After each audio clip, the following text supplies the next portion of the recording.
Okay guys, another video. Kawan saya tolong ambilkan kereta Saga Premium customer saya. Yang ni deliver hari ni. Customer nak cepat, tak nak pasang tinta, tak nak apa. Ini hantar basuh, terus deliver. Petang lepas buka hari ni. Lepas buka, petang malam lah. Okay, kita sambung nanti kat rumah customer, deliver ke Ceras. Video ni akan jadi pendek je sebab tak ada buat pasang apa-apa. Nombor plate pun dah siap. Jom sambung. Okay guys, so hari ni kita deliver ke Ceras lah. Pergi ke rumah customer. Customer request deliver sampai depan rumah. Boleh, tak ada masalah.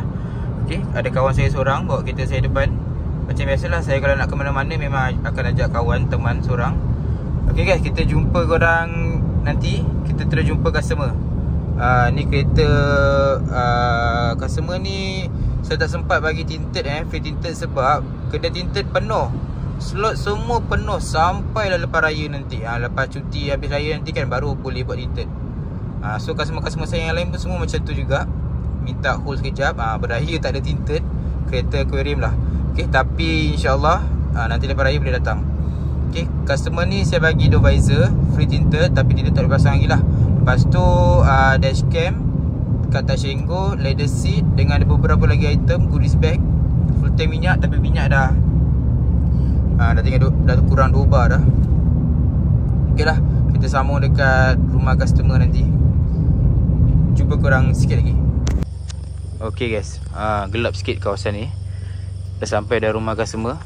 InsyaAllah tunggu customer jap turun. Okay, nanti kita sambung balik customer punya review.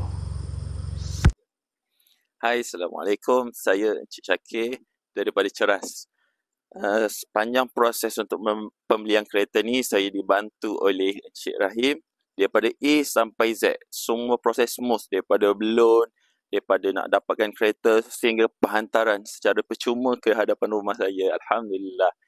Siapa-siapa yang berminat untuk dapatkan kereta Proton, saya highly recommend untuk anda contact dengan Encik Rahim.